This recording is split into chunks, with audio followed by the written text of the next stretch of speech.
Big exposure is a challenge for the brands, especially on digital, when they share their commitment to bigger causes such as sustainability. Okay, there's again P&G saying they save the world, and it's again L'Oreal saying they save the world. So everyone is saving the world nowadays. So for sure, one of the things for me is differentiating. The consumer nowadays is more informed than ever before in terms of social causes, impact. In this generation nowadays, they're much more savvy, they're much more intelligent, and they do research before they go there and consume a product. It's more about actions than just saying things and promising things in social media. The pandemic has a great impact on marketeers to reflect on how to communicate and how to create campaigns that has more purpose.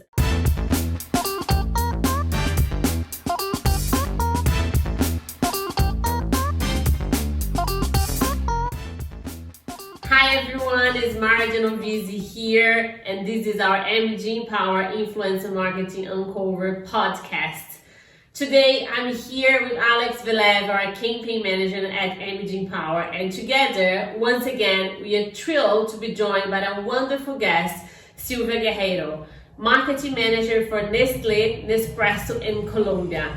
Sylvia has over 8 years of experience in the FMCG industry. She has led the building of strategic market plans and new products and brand launch strategies across the whole Latin. In today's episode, we will be discussing how influencer marketing helps FMCG brands achieve authenticity and credibility when sharing the commitment and values. Super excited with our guest coming all the way from Colombia to be part of our podcast. Aleks, let's start saying, how are you? I'm good, Maira. I'm really excited to be co-hosting today's episode, and thank you so much for our guest, Sylvia. Thank you so much for joining the podcast all the way from Colombia. I just want to kick off the podcast by asking you to tell our listeners a bit more about yourself and your professional experience. Hello, everyone. It's a pleasure to be here. Thank you for the invitation. For me, it's just an honor to be here in this podcast. I have watched a lot, some of the episodes, and they have great content. So I also invite you to watch them. So I tell you a little bit more about me. I'm Colombian, as you already know. I started working in marketing since 8 years ago, mostly in the beauty industry. Just to have an anecdote, I didn't want to work in marketing. I wanted to work in finance.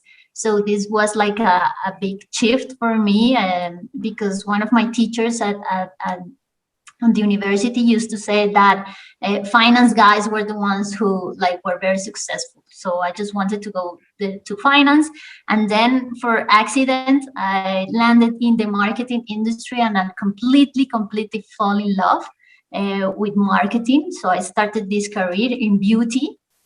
So I also in love with beauty.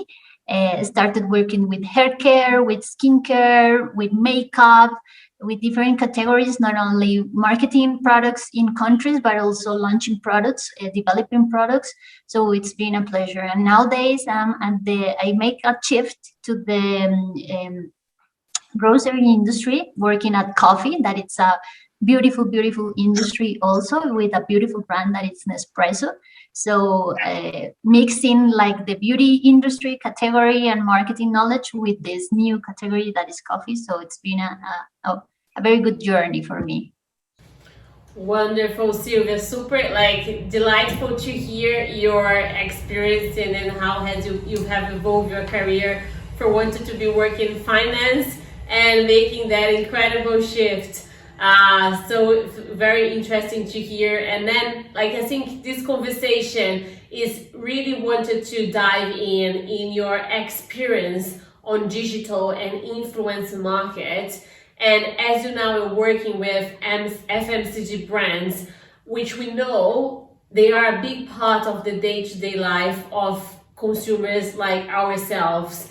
So, and then more than ever, it's so important to understand how to communicate this type of products and brands across digital and making sure that when we do, we are reaching our organic audience, but most importantly, sharing the values of the brand and making sure that audience will resonate with your product in a way that you can actually demonstrate your values. So tell us a little bit, how are you approaching, and how do you believe that big exposure is a challenge for the brands, especially on digital, when they share their commitment to bigger causes such as sustainability or social impact?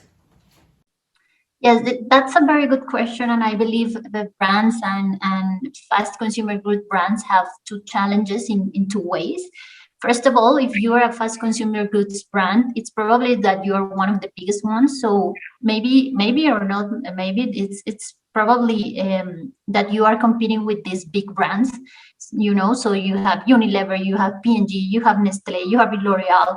So these are these big corporations, so that have these challenges, and differentiating among them, it's for sure a challenge for marketeers, because all of them are like raising their voice, so differentiating and not getting into a loop, a negative loop of all the brands communicating the same. So for consumers could feel like, okay, there's again P&G saying they saved the world, and it's again L'Oreal saying they saved the world. So everyone is saving the world nowadays.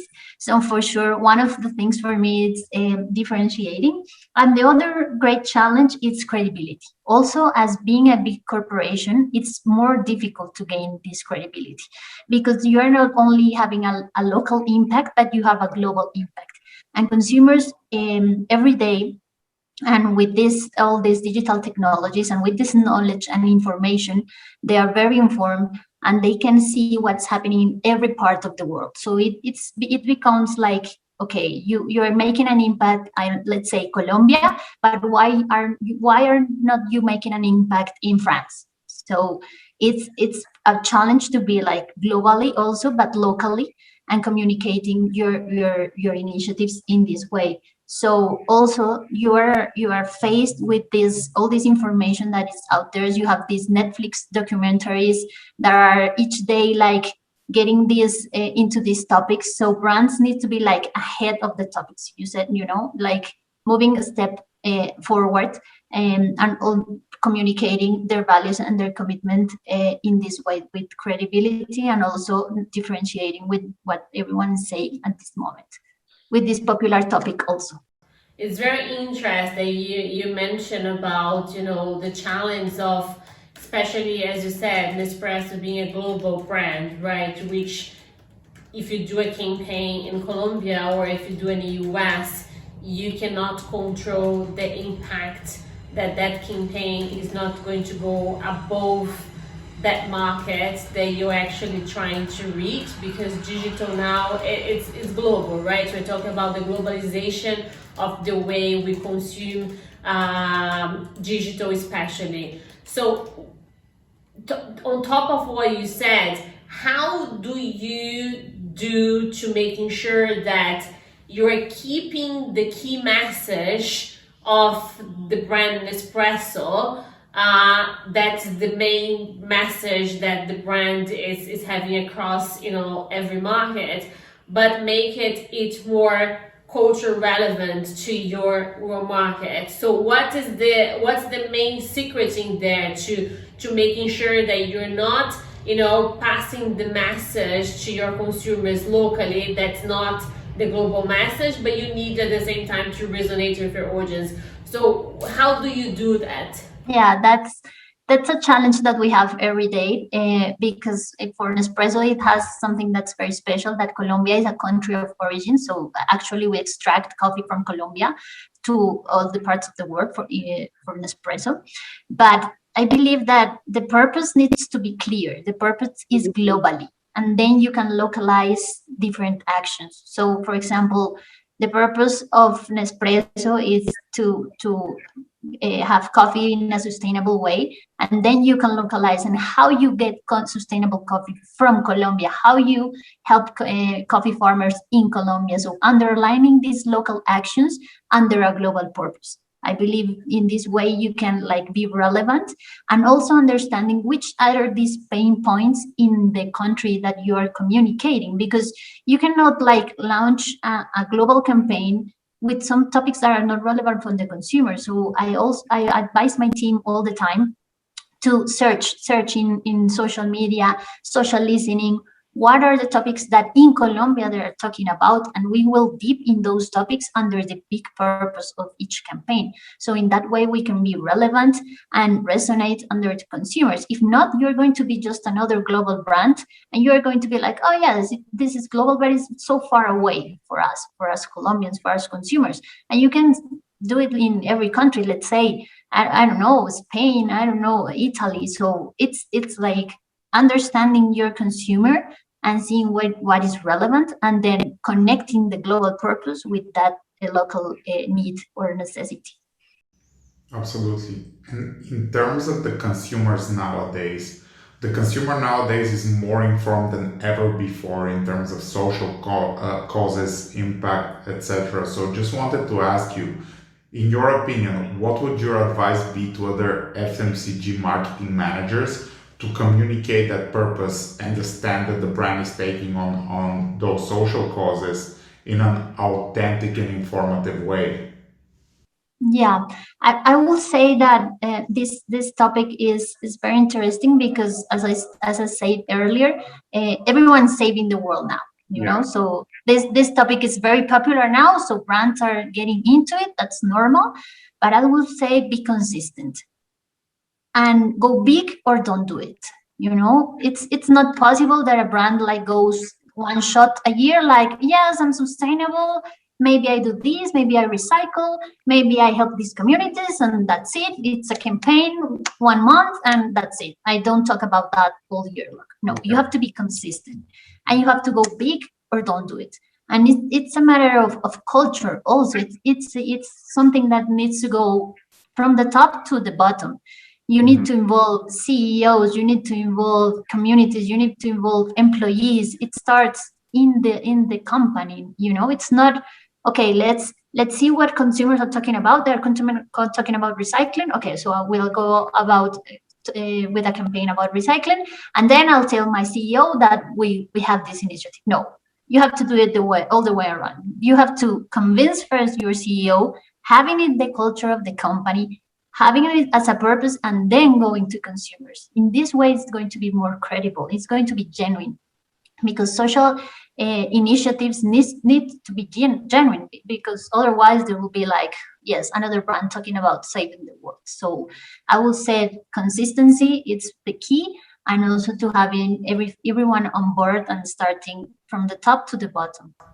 No, and I totally agree with you, because I think, as you said, so everyone is trying to, not just like save the world, but piggyback on a trend that's happening on social. And in order to do that, they wanted to see if they can increase engagement, awareness on if they talk about a topic that is being trending on social media. But I am a truly believer that purpose it started inside, which I love the way you're saying, because like, how can I create a campaign with a purpose, with a meaning, or if I wanted to talk about how sustainable, for example, Imaging Power is on social, but actually internally we are not sustainable. So I think all the purpose and the values started, in-house, and then once you have established that, then you are in a very, good position to go to your consumers and say, we acted this way, we are sustainable because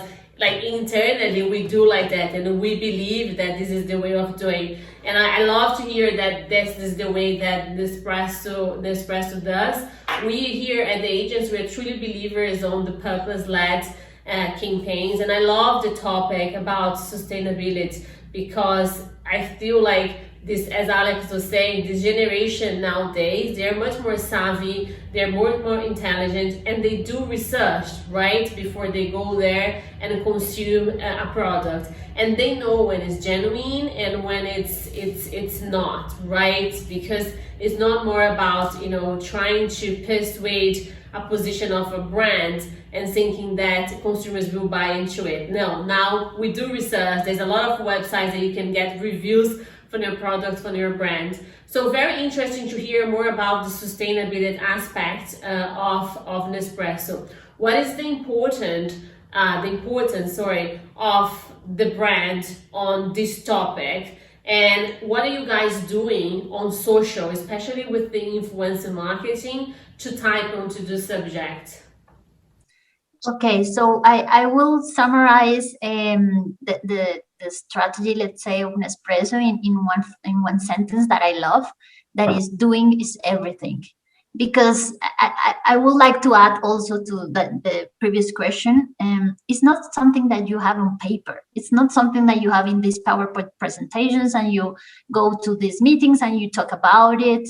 It's doing what makes difference. So Nespresso is highly believer of this manifesto, let's say, about doing is everything. So in fact, this year we launched a campaign that was called Commitment.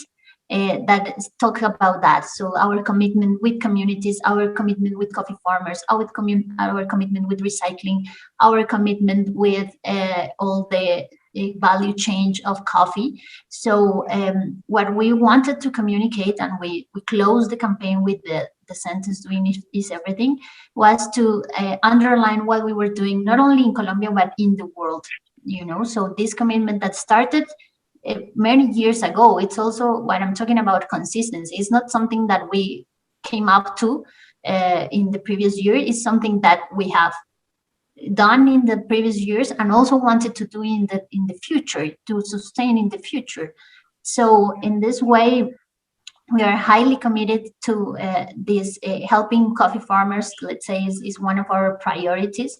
Also being carbon neutral by 2022, that is an ambitious goal, but we are moving forward and doing actions. Doing is everything. So I believe it's more about actions than just saying things and promising things in social media.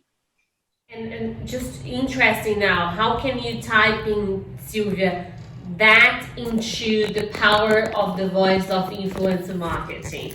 So, because now, like, especially, like, since beginning of last year, right, when the pandemic started, more than ever, brands, you know, especially brands on FMCG brands, they went into social media heavily because that was the only way we could sell was through e-commerce and social commerce, because, you know, retailers and stores, they're all closed around the world. So, and then, you know, brands went straight to be more active, especially on the influencer world. So what is your vision, you know, when it comes to influencer, and what's the role of an influencer to pass the message, for example, the message of sustainability of Nespresso into their target audience? So how strategically you work with the influencer and how to ensure that you're working with the right voices to tell your purpose to their audience? Yeah, sure. I like this influencer marketing topic, because I say that this is the modern word of mouth that you have known since many years in the marketing industry. So this is the modern word of mouth. And I say that the role of influencers is to achieve capillarity, because with influencers, you can get to a lot of audiences, different ages, different nationalities, different topics of interest. So you have this capillarity that, for example, you don't have with TV. But for me, the most important thing about influencers is feedback, because and that's very different from TV, also from out of home, for any other communication channel. Because let's think about in the past that you launch a TV commercial and that's it. You launch it, you see your sales going up, but you don't have feedback. You don't know if it's okay, if the campaign is going okay. With influencers, you have all the feedback that you want. So that allows you to get deep in the topic. So for example, with this commitment campaign that I was talking about of Nespresso, we talk about recycling. And we thought we have this recycling topic like under control in our operations, and we start seeing a lot of feedbacks from what influencers start posting on social media about the recycling process. And for us was like, wow, we didn't know this was happening, you know. And so we start reviewing the process, we start answering comments on social media, we start like this constant feedback with users to understand what was happening with the recycling process and with the recollection of the capsules.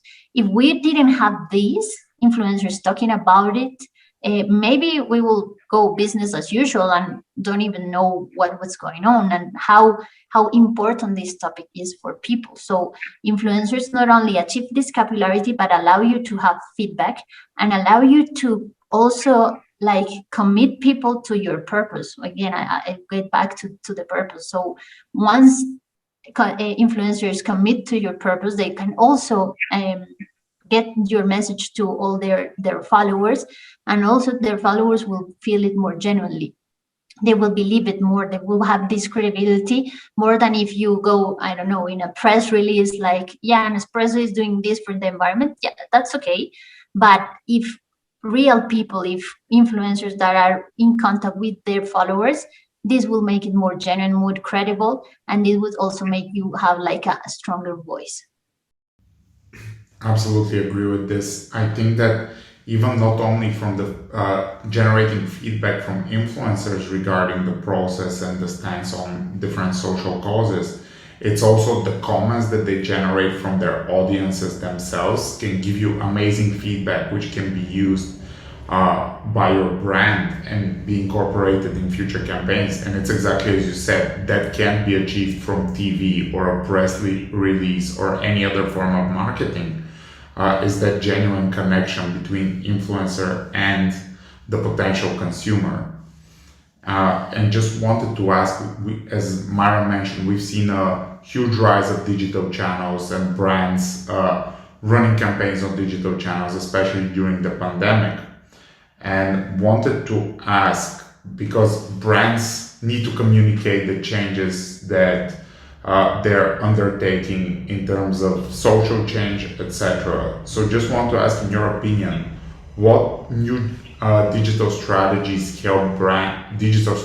and also channels help brands communicate that effectively to their consumers?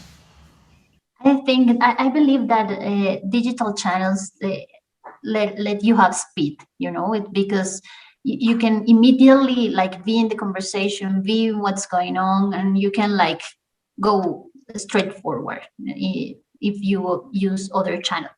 But also, I will say that there are some elements of digital that are the live topic that you can have the contact almost at the time, you know, like if you have stories, it's what's happening now, you know. So that also makes brands like connect a lot with consumers in a more direct way and live in a live way. I will say that the challenge would be, because you were talking about the pandemic and you were talking about the digital channels in the pandemic, and I believe that this worked good in the past year and a half with the pandemic and with the rise of digital channels.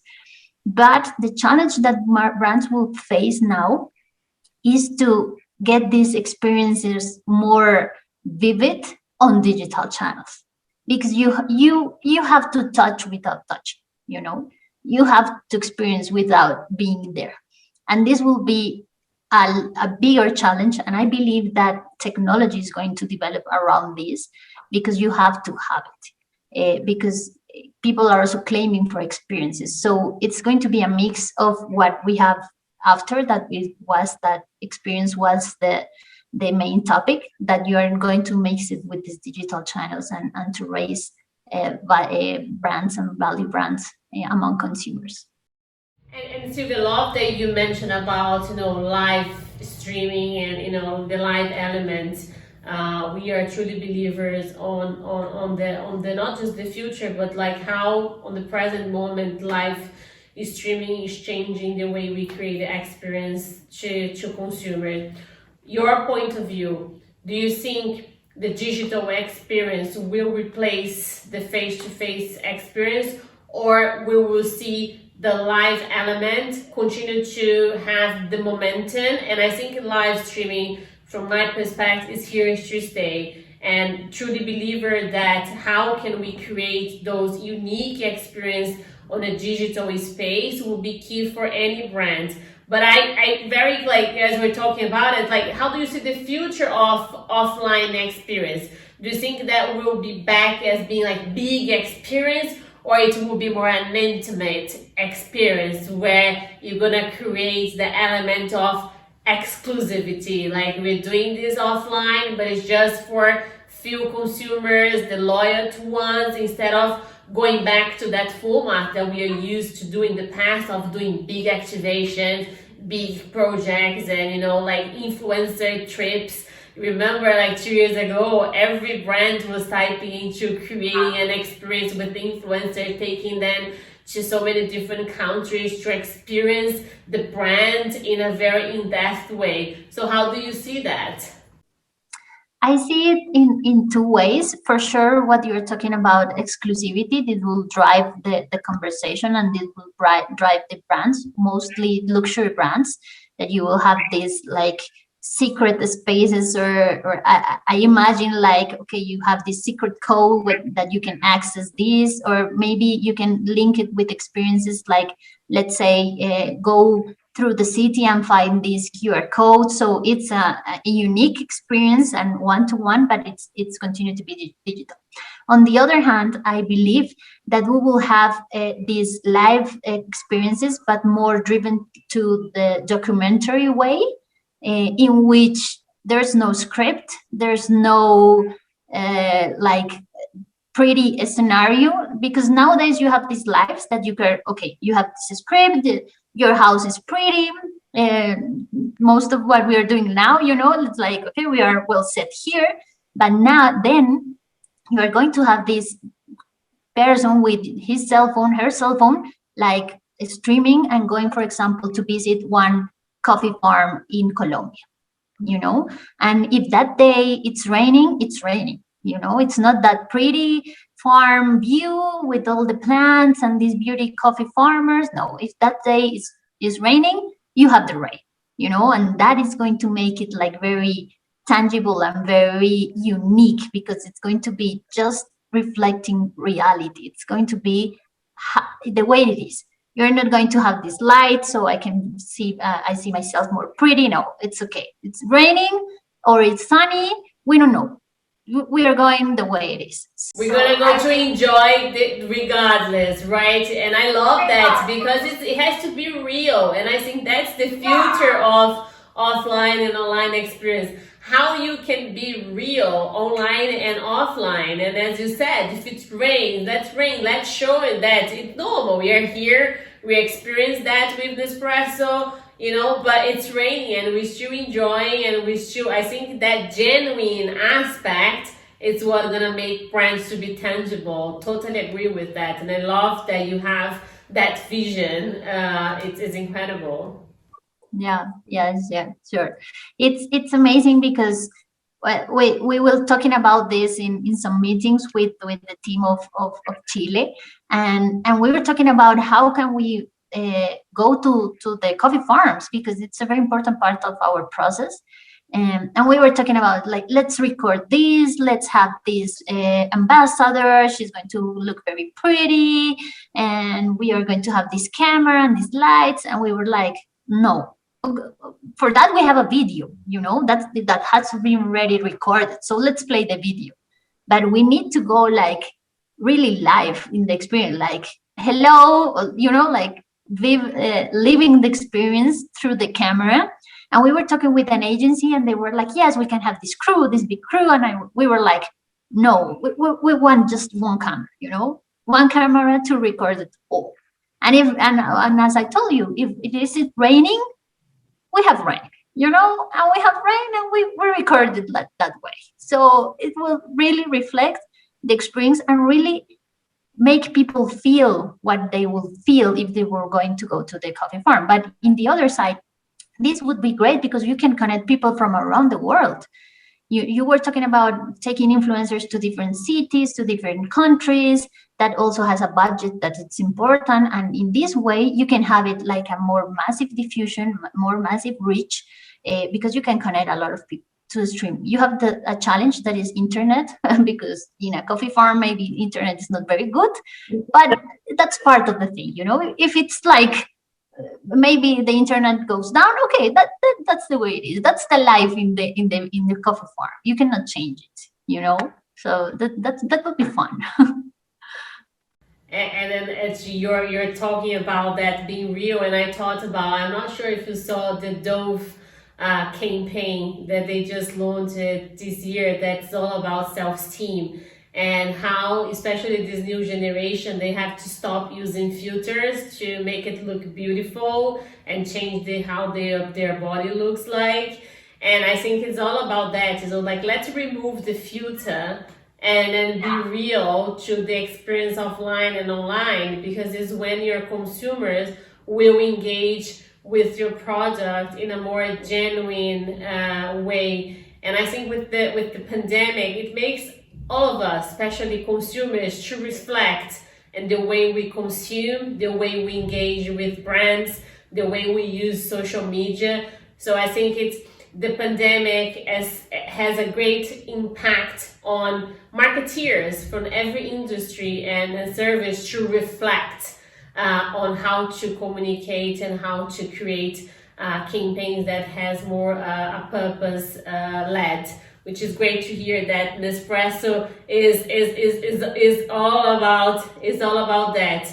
I think we would love to be taking more time to speak with you, because the conversation it's amazing, and for us to talk about digital influencer marketing is a subject that we love. So I think to end this podcast, we'd love to for you to tell our audience and our listeners, like, how influencer market can really help brands, especially from FMCG brands, to direct consumer relationships ongoing, especially on diversity and on strategy for products and sample reviews that we have discussed. If you could summarize, just for our listener marketeers that are here, what would be your, thought on that?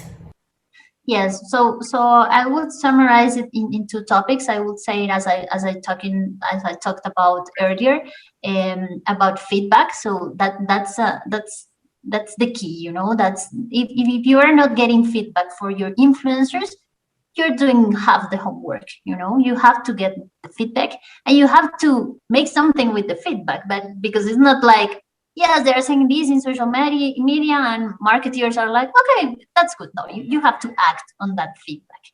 And I would also say that influencer marketing, it's very important to make things tangible, because it's very different when you have this ad showing your product. Let's say you have this ad showing the Nespresso machine, that for sure it's retouched and it's a very nice picture.